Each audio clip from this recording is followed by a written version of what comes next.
మీరు ఏరి కోరి వేసుకున్నటువంటి ఆర్థిక శాఖ ముఖ్య కార్యదర్శిని 19 రోజులకి ట్రాన్స్ఫర్ చేసేశారు. ఎందుకు ట్రాన్స్ఫర్ చేశారు? ఇప్పుడు బడ్జెట్ ఎందుకు పెట్టలేకపోతున్నారు? నాకైతే కొనపడేది ఒకటే, ఎన్నికల ముందు వరకు జగన్మోహన్ రెడ్డి గారి మీద విషం ఎక్కిచ్చారు, విషం చిమ్మారు. ఈనాడు, ఆంధ్రజ్యోతి, TV5, మీరు, పవన్ కళ్యాణ్ గారు అందరూ కలిసి, ఆఖరికి బీజేపీ వాళ్ళతో సహా పురంధేశ్వరి గారు కలిసి ఏమని 15 లక్షల కోట్ల రూపాయలు అప్పులు చేశాడు జగన్మోహన్ రెడ్డి గారు అని చెప్పని. ఇవాళ రేపు బడ్జెట్ ప్రవేశపెడితే మీకు చెప్పాలి కదా, ఎలక్షన్లు అయ్యి 30 రోజులైంది, 35 రోజులు. ఇప్పుడు రేపు మీరు బడ్జెట్లో చెప్పాలి జగన్మోహన్ రెడ్డి గారు దిగేప్పటికీ అప్పు ఎంత ఉందని. మరి 15 లక్షల కోట్లు కనపడాలి కదా, మీకు కనపడతల్లా. సెర్చ్ లైట్లు వేసుకుని ఎతుకుతున్నారు, ఫ్లడ్ లైట్లు వేసి ఎతుకుతున్నారు, అన్ని శాఖలు ఎతుకుతున్నారు. ఎక్కడ 15 లక్షల కోట్లు అప్పులు లేవు. నిర్మలా సీతారామన్ గారు చెప్పింది, అరే బాబు 4 లక్షల చిల్లర కోట్లేరా బాబు, ఊరుకోండి, సావండి, ఆపండి అని చెప్పిన ఆవిడ నిన్నగాక మొన్న కూడా చెప్పింది. ఇప్పుడు మీరు బడ్జెట్ ప్రవేశపెడితే మీ భాగవతం అంతా బయటపడుతుంది, మీ బండారం బయటపడుతుంది. జగన్మోహన్ రెడ్డి గారు ప్రెస్ మీట్ పెట్టి లేకపోతే రేపు అసెంబ్లీలోనే మిమ్మల్ని ఉతుకుతాడు. 15 లక్షల కోట్లు నా మీద విషం చిమ్మారు కదా, మరి మీరే అచ్చేసి చూపించారు కదా 4 లక్షల చిల్లర కోట్లు అని చెప్పని. అదొక మీకు పీకులాట. రెండో పీకులాట ఏంటి అంటే, బడ్జెట్లో మీరు ఖచ్చితంగా మీ సూపర్ 6లా లేదా పవన్ కళ్యాణ్ గారి ఏంటది షడ్భుజమా ఏంటండి, దాన్ని ఏమంటారు, ఏదో చెప్పాడైనా, అష్టదిగ్బంధనమా ఏదో చెప్పాడు, షణ్ముఖ వ్యూహం మిత్రుడు చెబుతున్నాడు. ఆయన జనసేన బీటే, అందుకు చెప్తున్నట్టు మాకు షణ్ముఖ వ్యూహం, సూపర్ 6, షణ్ముఖ వ్యూహం, ఈ రెండు ఎంత బడ్జెట్, ఏ షణ్ముఖ వ్యూహానికి ఎంత పెడుతున్నావు, ఈ సూపర్ 6కి ఎంత పెడుతున్నావు, ఈ ఎన్నికల హామీలు ఏమేమి పెడుతున్నావు అనేది బడ్జెట్లో పెట్టాలి. బడ్జెట్లో పెట్టకపోతే ఏంటి దాని అర్థం, ఈ సంవత్సరానికి ఉష్కాకి ఈ పథకాలు ఏం లేవని, ఆ బతుకు బయటపడిపోద్ది. అదే ఇప్పుడు ఆర్డినెన్సో లేకపోతే ఓటాన్ అకౌంట్ అనుకో, కుట్టు సప్పుడు కాకుండా ఏమి లేకుండా తప్పని ఈ పాస్ చేసేసుకోవచ్చు. దాంట్లో అప్పులు చూపించాల్సిన పని లేదు, పథకాలకి అలాట్మెంట్లు చూపించాల్సిన పని లేదు, డిపార్ట్మెంట్లకి డిమాండ్లు కూడా చూపించాల్సిన పని లేదు. ఏం చూపిస్తావు? Receipts estimated receipts, estimated expenditure, ఈ రెండే కదా చూపించేది. సింపుల్గా ఆర్డినెన్స్తో. అదే ఇప్పుడు ఆర్డినెన్సో లేకపోతే ఓటాన్ అకౌంట్ అనుకో, కుట్టు సప్పుడు కాకుండా ఏమి లేకుండా తప్పని ఈ పాస్ చేసేసుకోవచ్చు. దాంట్లో అప్పులు చూపించాల్సిన పని లేదు, పథకాలకి అలాట్మెంట్లు చూపించాల్సిన పని లేదు, డిపార్ట్మెంట్లకి డిమాండ్లు కూడా చూపించాల్సిన పని లేదు. ఏం చూపిస్తావు? Receipts estimated receipts, estimated expenditure, ఈ రెండే కదా చూపించేది. సింపుల్గా ఆర్డినెన్స్తో పాస్ చేసుకుంటాం, చర్చ లేదు, అప్పులు కనపడవు. జగన్మోహన్ రెడ్డి గారి మీద విషం చిమ్మిన 15 లక్షల కోట్లు చూపించాల్సిన పని లేదు. ఈ సూపర్ 6కి ఈ హామీలు ఉన్నాయి కదా, ఆకాశానికి తీసుకెళ్లారు అరచేతిలో వైకుంఠం. ఈ అరచేతిలో వైకుంఠానికి దేనికి కూడా లెక్క చెప్పాల్సిన పని లేదు. సో మామూలుగా బడ్జెట్ పెడితే ఖచ్చితంగా ఏ పథకానికి ఎంత ఎలకేట్ చేస్తున్నావు అనేది దాంట్లో చెప్పాలి. అది చెప్పలేదు అంటే ఈ సంవత్సరం ఆ పథకం ఎత్తేసినట్టే, అంతే కదా. ఇది తప్పితే ఏముంది? ఎందుకు పెట్టలేకపోతున్నావు? అయితే ఇది అవ్వాలి, లేకపోతే నీకు పరిపాలన చేత కాకపోవటం అవ్వాలి, అంతే కదా. అయితే నేను చెప్పినవి అవ్వాలి. ఒకటి, జగన్మోహన్ రెడ్డి గారు అంటే ఫుల్ బడ్జెట్ పెట్టాలంటే జగన్మోహన్ రెడ్డి గారి ప్రభుత్వం ఎంత అప్పులు చేసిందో చెప్పాలి.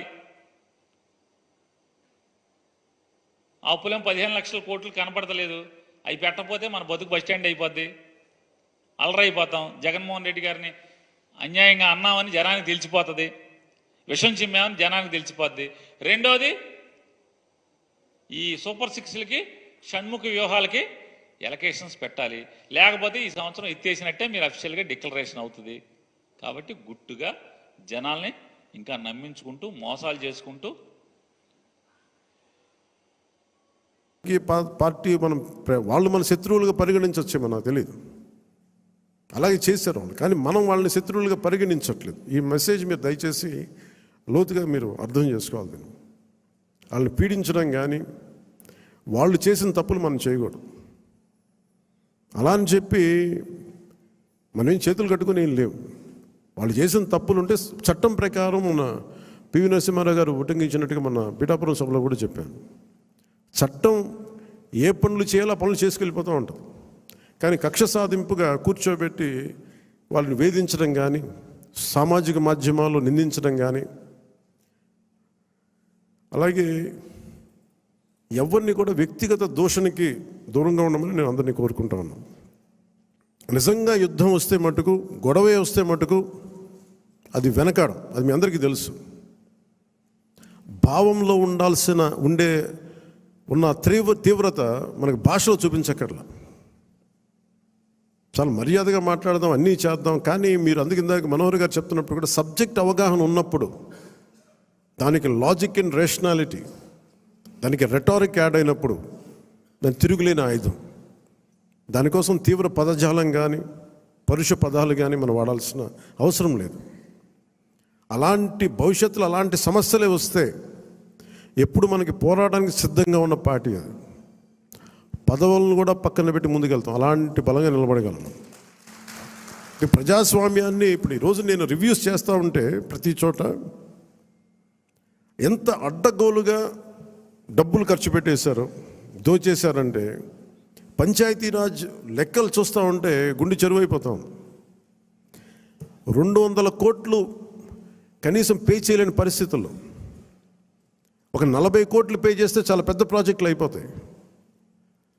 ఒకవైపు ఏమో ఋషికొండ లాంటి ప్యాలెస్కేమో 600 కోట్లు ఖర్చు పెడతారు. అది వాళ్ళ కోసం కట్టుకున్నారా, గెస్ట్ హౌస్లకి, అది వాళ్ళ కథ అది. కానీ ఎప్పుడు ఏది ఖర్చు పెట్టాలి, ఎంత ఖర్చు పెట్టాలి అనే విఘ్నత లేదో వీళ్ళందరికీ అనిపించింది. మన క్యాంప్ ఆఫీస్కి తీసుకెళ్ళి మీరు బడ్జెట్ ఇచ్చి మీరు ఎంతైనా ఖర్చు పెట్టుకోండి, మీ క్యాంప్ ఆఫీస్ రెడీ చేసుకోండి అంటే నేను రూపాయి ఖర్చు పెట్టడం నాకు ఇష్టం లేదు అదనంగా ప్రభుత్వ ఖజానాకి. అది ప్రజల సొమ్ముని మనకి అకారణంగా దాన్ని ఖర్చు పెట్టేయడం కానీ, దాన్ని దుర్వినియోగం చేయడం నాకు నచ్చక. అసలు ఏం వద్దు, ఉన్న ఫర్నిచర్ అలాగే ఉంచిన ఏం చేయొద్దు. దాన్ని అవసరమైతే నేను చెప్తానులేండి, నేను చెప్తాను. మోస్ట్ ఆఫ్ ద టైం వీళ్ళు నా ఫర్నిచర్ పట్టుకెళ్ళాను. ఉన్న ఫర్నిచర్ సరిపోతే పర్లేదు. రోడ్ల మీద కూర్చొని వచ్చాం, మనం వీధుల్లో కూర్చొని పోరాటాలు చేసాం. కూర్చొని చిన్నపాటి కుర్చీ ఉంటే చాలు, మళ్ళీ దానికి ఇంత సౌకర్యాలు అవసరం లేదు మాకని చెప్పాను. అలాగే ఇది మనందరం కూడా చాలా బాధ్యతగా తీసుకోవాలి. అలాగే మన ఎమ్మెల్యేలకు కానీ, మన పోటీ చేయని నియోజకవర్గాల్లో ఉన్న నాయకులందరికీ కానీ పార్టీని పటిష్టం చేయడానికి మీరందరూ మీ నియోజకవర్గాల్లో అందుబాటులో ఉండండి. జనవాణి కార్యక్రమాన్ని మీరు నిర్వహించండి. అలాగే కేంద్ర కార్యాలయానికి కూడా నేను ఒకటే మన అందరికీ హరిప్రసాద్ గారి ద్వారా విన్నవించాను. ప్రతి ఒక్కరు కూడా కేంద్ర కార్యాలయంలో ఒకరోజు మీరు ఉండాలి. అది మీకు తెలియజేస్తాం. ఉంటే ఏమవుతుందని మీరు వచ్చి ఒకళ్ళు ఉన్నప్పుడు ప్రజలకి మనం మరింత చేరువవుతాం, వాళ్ళ కష్ట నష్టాలు తెలుసుకుంటాం. ప్రతి నాయకులకి చంద్రబాబు గారు కానీ మేము కానీ అనుకుంది, మేము అనుకుంది ఏంటంటే ఎక్కడా కూడా అధికారాన్ని దుర్వినియోగం చేయకండి. మనం గెలిచాం కదా అని చెప్పేసి అధికారుల్ని ఇబ్బంది పెట్టే పదజాలంగానే అన్నీ వాడకండి. కరెక్షన్ చేయాలంటే ఈ పదాలు వాడకుండా కూడా కరెక్ట్ చేయొచ్చు. అలాగే ఇంకొకటి కీలకమైంది ఏంటంటే మన ఇంట్లో కుటుంబ సభ్యుల్ని దయచేసి ఇలాంటి కార్యక్రమాల్లో దయచేసి మీరు ముఖ్యంగా ప్రభుత్వానికి సంబంధించిన కార్యకలాపాలు దయచేసి మీ రివ్యూ మీటింగ్స్లో వాళ్ళని ముందుకు తీసుకెళ్ళకండి. ఎందుకంటే మనం వారసత్వపు రాజకీయాలు అనేది మనం వ్యతిరేకం కాదు, కానీ జనం మీద రుద్దేయకూడదు. సహజంగా ఇంట్లో ఒక్కొక్కరికి కెపాసిటీ బిల్డింగ్, లీడర్షిప్ బిల్డింగ్ కూడా సహజంగా ఎదగనివ్వండి. ఆ అట్మాస్ఫియర్ ఉండాలి అని కోరుకుంటాం, ఇవ్వాలి. కానీ బలవంతంగా ప్రజల మీద రుద్దకండి. అలాగే రౌడీజం చాలామంది మనకి ఈ సందర్భంగా నాకు మన నాయకులందరూ కూడా తెలియజేస్తాను, ముఖ్యంగా కొద్దిమందికి అది మీకు అర్థమవుతుంటుంది నేను ఎవరి గురించి మాట్లాడతాను. రౌడీజం దయచేసి మీరు నమ్మకండి. ముఖ్యంగా మన నాయకులు కొద్దిమంది చెప్తున్నాను, దయచేసి రౌడీజాన్ని నమ్మకండి. మెత్తగా ఉన్న నాయకుల మీద, ఏం మాట్లాడిన నాయకుల మీద మీరు వచ్చి మాట్లాడాలి కానీ తిట్టడాలు కానీ చేస్తే నాకు ఆ భయాలు లేవు, మీరు అది గుర్తుపెట్టుకోండి. వైసీపీ లాంటి ఒక గుండా పార్టీని ఎదుర్కొని వచ్చిన వాడిని మీరు నన్ను బెదిరించగలరా? మీరు ఆలోచించండి. కొంచెం లోతుగా మీరు అధ్యయనం చేయాలి దాన్ని. ఎందుకంటే మాట కావాల్సిన సంస్కారం కావాలి. ఇక్కడ మీరు కూర్చోబెట్టి బెదిరించేసి సామాజిక మాధ్యమంలో మన నాయకుల్ని మీరే తిడతా ఉంటే నేను మిమ్మల్ని వదులుకోవడానికి సిద్ధంగా ఉంటాను, గుర్తుపెట్టుకోండి. అది మీరు నాకు ఎంత లాయలిస్టులు వ్యక్తిగతంగా అయినప్పటికీ కూడా, మీరు నా కమిటెడ్ లాయలిస్టులు అయినప్పటికీ కూడా, ప్రజాస్వామ్యానికి విఘాతం కలిగించిన, రౌడిజం చేసిన నేను వదులుకోవడానికి సిద్ధంగా ఉంటాను. దయచేసి దీన్ని మీరు మంచి మనసుతో అర్థం చేసుకోండి. అది నేను మాట్లాడినప్పుడు ఎందుకు చాలా తీవ్రంగా ఉంటుంది, చాలా గట్టిగా మాట్లాడతాను. దయచేసి దీన్ని మీరు లోతుగా తీసుకొని, ముఖ్యంగా మహిళా నాయకురాలను ఎవరన్నా సరే సామాజిక మాధ్యమాల్లో కించపరిచిన ఒక మాట అన్నా అజయ్ గారికి కూడా చెప్తా ఉన్నాను ఈ సందర్భంగా.